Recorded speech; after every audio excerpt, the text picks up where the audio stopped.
ডিসেম্বরের মধ্যে জনগণ জাতীয় নির্বাচনে প্রত্যাশা করছেন বলে মন্তব্য করেছেন বিএনপির ভাইস চেয়ারম্যান শামসুজ্জামান দুদু। বলেন, প্রতিশ্রুতি অনুযায়ী চলতি বছরে ভোটের ব্যবস্থা করতে হবে অন্তর্বর্তী সরকারকে। বিকেলে রাজধানীর ইঞ্জিনিয়ার্স ইনস্টিটিউশনে ডুয়েট প্রাক্তন ছাত্রদল অ্যাসোসিয়েশন আয়োজিত ইফতার মাহফিলে একথা বলেন তিনি। এই ঈদে জামা জুতো অ্যাকসেসরিজের ডিসকাউন্ট।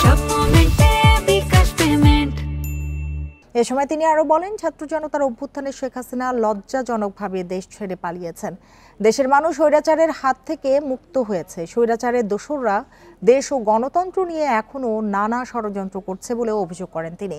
এ সময় ডুয়েটের প্রাক্তন ছাত্রদল নেতারা বলেন, অতীতের মতো ঐক্যবদ্ধ আন্দোলন করে দেশের বিরুদ্ধে যে কোনো ষড়যন্ত্র মোকাবিলা করা হবে। এ সময় গণতন্ত্র প্রতিষ্ঠায় যে কোনো ত্যাগের জন্য তারা প্রস্তুত বলেও জানান। নির্বাচনটা কবে হবে?